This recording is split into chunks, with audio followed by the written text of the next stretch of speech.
Passato il sistema perturbato che ha portato piogge diffuse anche di una certa intensità, quindi piogge però preziose visto il lungo periodo poi che avevamo avuto di siccità.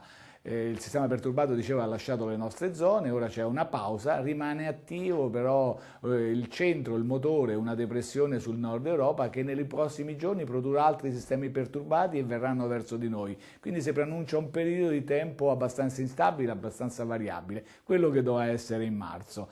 Per fine settimana comunque all'insegna della nuvolosità irregolare, della variabilità, quindi una nuvolosità che aumenterà temporaneamente, poi si attenuerà, comunque in questi 2 giorni non dovremmo avere precipitazioni.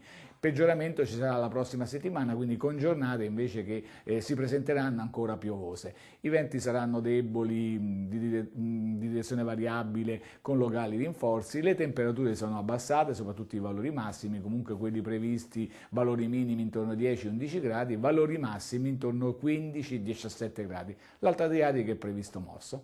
È tutto.